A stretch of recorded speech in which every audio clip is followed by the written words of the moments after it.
Spectrum, I'm Maddie. And I'm Parker. And this is the premiere production of Noise News. We've got a lot of great stories for you today, so listen up. How much do you really know about the United States? John, Maddie, and Anna went around Spectrum to put students to the test. Let's send it over to see what Spectrum students know about history. America, land of the free, home of the brave.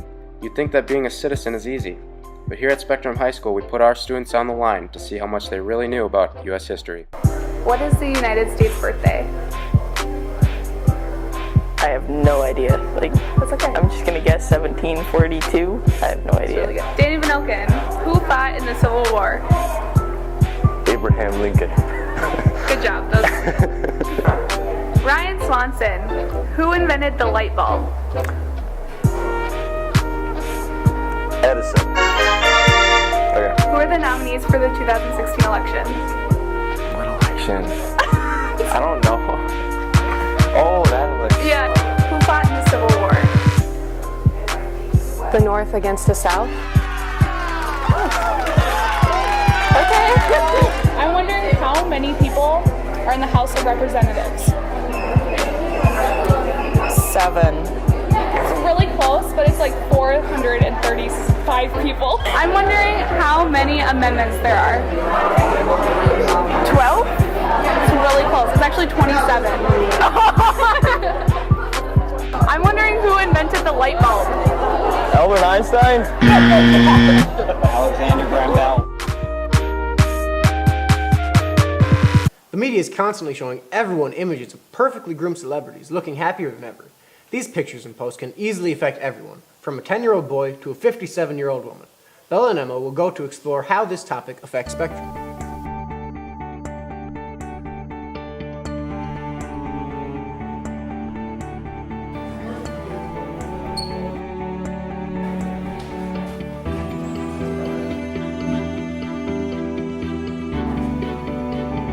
With the rise of social media, no longer are young girls and boys only looking at magazines and TV ads. The scrutiny follows them everywhere.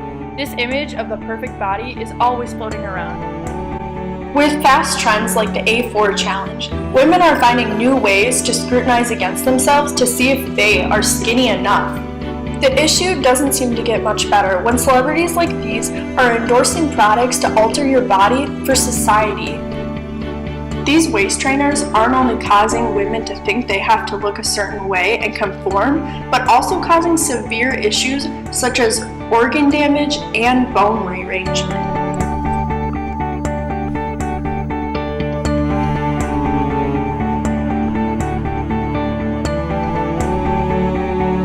Women and men are constantly scrutinized under what society deems as a perfect body. But is there such a thing? The media has affected our generation by causing us to follow one another, kind of in a group, and it is like it's not letting us go off on our own and be our own person. We're kind of copying each other. I think social media has taken it to a drastic measure where like the girl has to be perfect and the guy has to be perfect in order for the relationship to work out, and how the body works within the relationship. I don't really like that, but I think that social media just kind of took apart body image and made it of its own to make these impossible standards for both girls and guys. Media definitely gives you like an image of what you think you should be, even though everybody's beautiful as they are and you just have to embrace who you are. But like, yeah, sometimes it definitely makes me feel like self-conscious just because the things that are out there, girls are super tiny and it's not healthy, but it just makes you feel kind of bad because that's out there and they're saying that that's what's beautiful, even though you're beautiful just how you are. Well, the media has impacted me in a lot of ways in the way I see myself. I know I definitely struggled with how I saw myself in the past, and media contributed to that by giving me all these like false images of beauty and all these things to compare myself to, if that makes sense. And when you're on like social media, you feel like you're constantly surrounded by all these pretty people because people project like the best image of themselves out there, and they're not going to put like unedited pictures out there. I used to change how I view myself. I used to think that I needed to look like certain people in order to be accepted, but as I am maturing and getting older, I'm a lot more acceptable of myself. Media hasn't really affected me at all because personally I couldn't care less what social media has to say about what I look like. I mean, if someone doesn't like how I look, that's their problem. I've definitely struggled with like self-image and stuff like that, but I'm trying really hard to just learn to be confident and embrace who I am, because it's something you just gotta learn to do, because I love who you are. I wouldn't say that I constantly compare myself to things in the media now. I know I did in the past. I would see like these pictures of people who I thought were just absolutely beautiful, and I'd like wonder why I wasn't like that, or why maybe her waist was tinier and mine wasn't, or why she smiled a certain way and I didn't. But I think as I've grown, I've kind of stopped doing that. I think there is a such thing as a perfect body, but that's only in your opinion. Like, if you think you have a perfect body, then it's a perfect body no matter what anybody says. So I can't really say there's a specific like look to a perfect body. It's just your opinion, basically. I think that a perfect body is more of not the body itself, but it's the mindset of the person with the body and how they're proud of themselves being the way they am and how they look. I don't think there's a perfect body. I think everybody's just, their body's perfect. Like, that's who you are, and you have to embrace it, because you just gotta learn to like love yourself, because that's who you are and you're beautiful as you are. I don't think the perfect body exists as in there's just one body type that's perfect, but I think everyone's body is perfect in their own way. I think the perfect body is healthy and it's loved by its owner. I am beautiful because I am strong and confident and adorable and funny and nice and cool. I am beautiful because of the things I have done to get where I am today. I'm beautiful because I love myself. Whether you're tall, short, big, or small, you're beautiful the way you are. I'm beautiful because I'm not afraid to be myself. I have a great personality. I'm beautiful because I'm trustworthy. I am absolutely funny. Because of my luscious hair. I'm beautiful because I'm intelligent. Because I'm a freaking beast. I'm beautiful because I'm compassionate. This has been Bella and Emma on Body Image. Really great story, girls. Way to touch on such an important issue. Now let's head over to Ryan and Tommy with Steve Harvey News. Hey there, Spectrum. Been paying attention to politics lately? Sure have, and this election is getting tighter than ever thought possible, with Cruz and Sanders winning in New York. It looks as if Trump and Hillary are going to have a run for their money. Oh boy, am I excited. I haven't seen anything this close since Matt Damon won the Oscars. I mean, Leonardo DiCaprio. Whoops. Speaking of mistakes, actually, Trump absolutely rocked New York, now coining the phrase, "we don't have much of a race anymore." Well, dang. It looks as if Hillary took down Sanders with a commanding victory in New York as well. Sorry for the mix-up, Spectrum. This has been Thomas. And Ryan signing off for Steve Harvey News. By now, everyone has probably seen the endless X's that are hung up in the sophomore hallway. It's a project started by Miss Hoyt's U.S. History class. Anna and Annika will tell us more about the importance of these mysterious X's.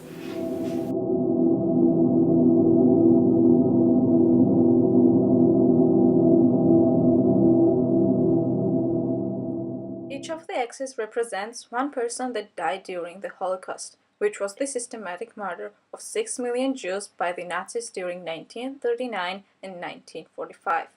I got the idea to do the Holocaust Awareness Project by using X's on a piece of paper from watching the Paperclip Project, which was a school that collected paper clips, and then they made a sculpture and put it in a train car for people to come and view to understand how big 6 million was.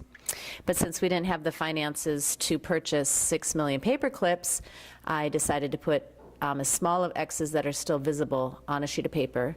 And using size 10 font, we were able to put 7,344 X's per sheet of paper.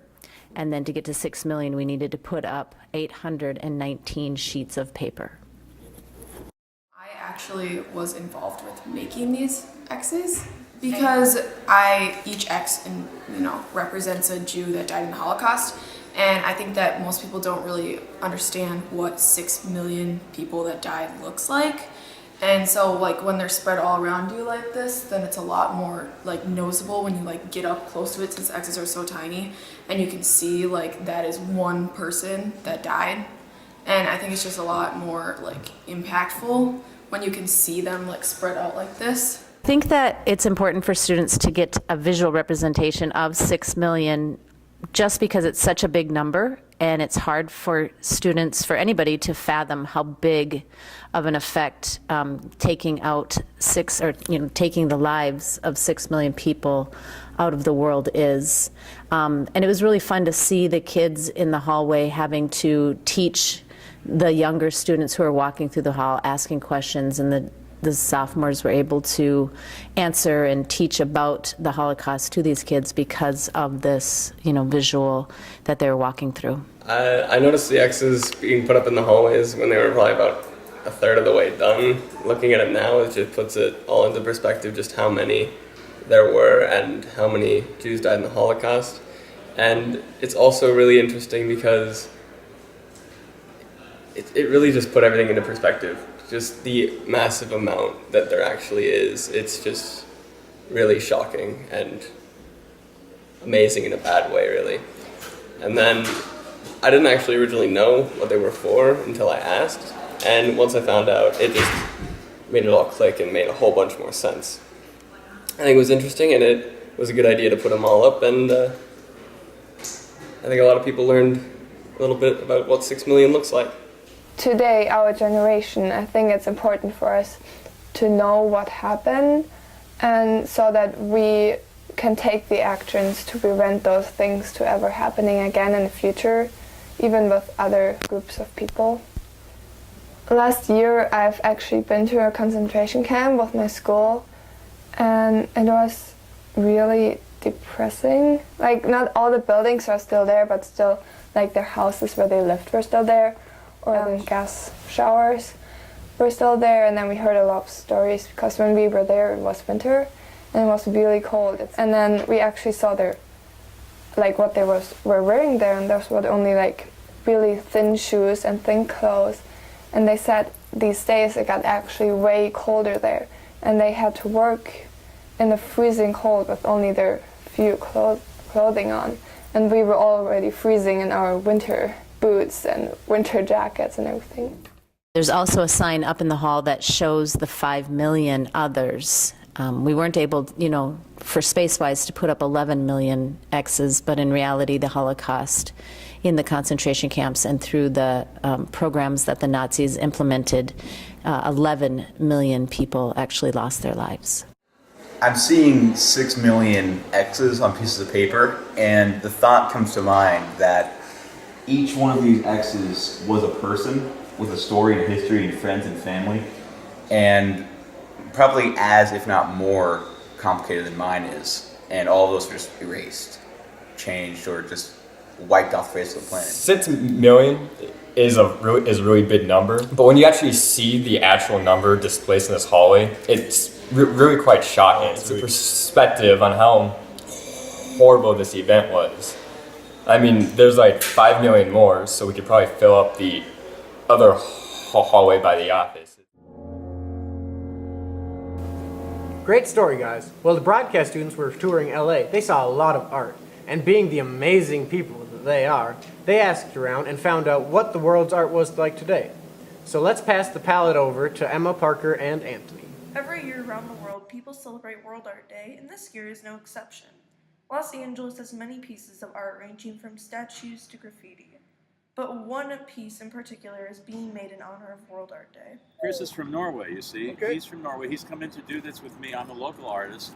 He's come in to do this, so we're doing this in honor of World Art Day together. And we're doing this with his iconic image artwork, which is this colorful man. And my part are these LA sharks that I've been doing now for a couple of years. Okay. But never quite this big. Right. And all my sharks have sunglasses and a very smirky smile. They all have to have a smirky smile and sunglasses. The artists put a lot of thought into their mural for World Art Day, and they made sure that it couldn't be taken down. This is city property. Okay. This all came in about 9 days ago. Yeah. Oh, nice. Yes. That quick. It's a story of how it did. Yeah. But to do anything on city property like this, it's a mind blower that we got it. But just a little story. So this is actually on vinyl. Because if we painted it on the wall itself, then other like the Cultural Affairs Department, other departments, but this way, This is Parks and Rec, and if it's on the cert, it's not on the wall. It's on the wall, but it's not on the wall.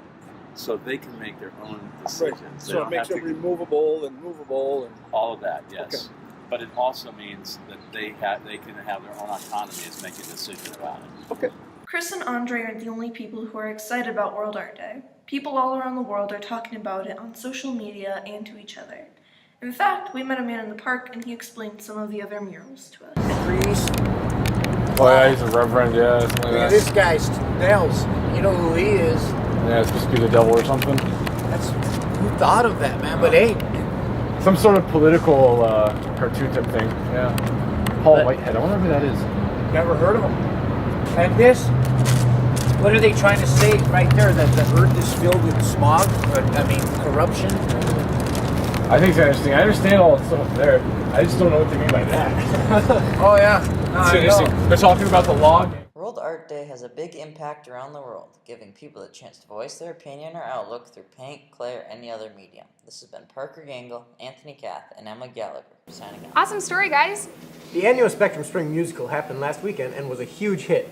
Let's go over to myself and Matt Behrens to see how the crazy fun-filled weekend Here at Spectrum, the annual spring play got underway in a huge fashion. Myself and Matt Behrens caught up with actors and attendees alike to see what all the hustle and bustle was about on this weekend. Well, this starts baker and the baker's wife. They're just, two bakers, and the baker's wife got a curse on them where they can't have any more kids.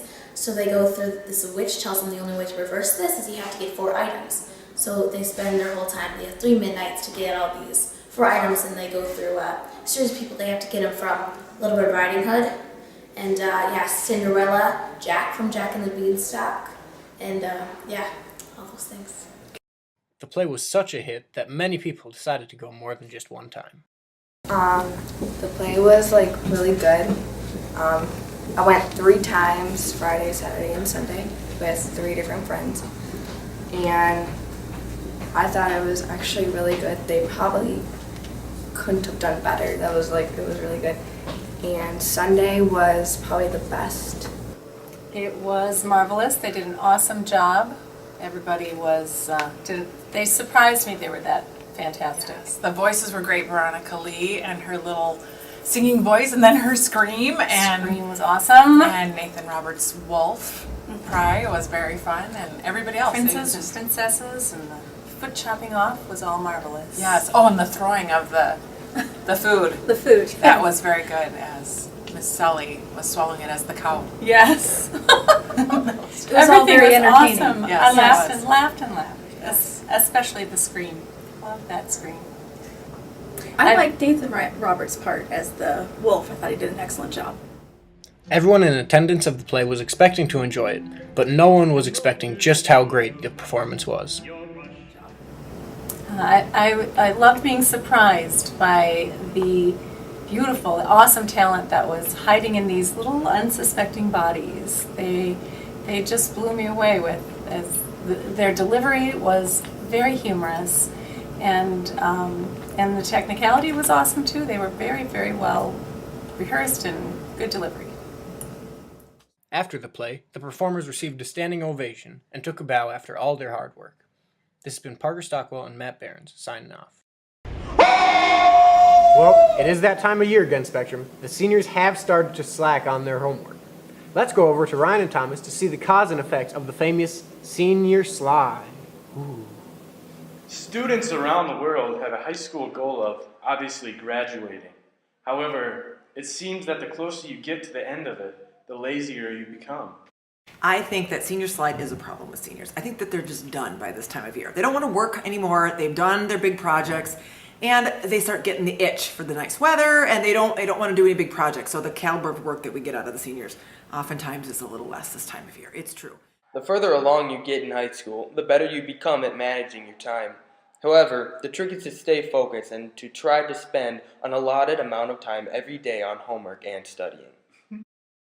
I think it's important for students when they have a big project to break it into pieces. Like, oh, I've got this big project, I think I'm just not going to do it. Bad attitude. Instead, go, I think I'll do some of this night, and some of it this night, and some of it this night. So they can work in maybe 15 or 20-minute chunks instead of looking at something and putting it off and then having this 3-hour project they have to do that they're probably not going to get around to doing. Throughout high school, we are taught to study every night. even if we do not have homework in order to keep our brains fresh. It is also important to maintain personal hygiene, which allows your brain to think more fluidly. Just 5 more weeks, seniors. Let's grind it out. This has been Danny and Thomas and Ryan signing off for Noise News. It does look like that's all the news we have for you today. This has been the premiere production of Noise News. Keeping you In on the noise.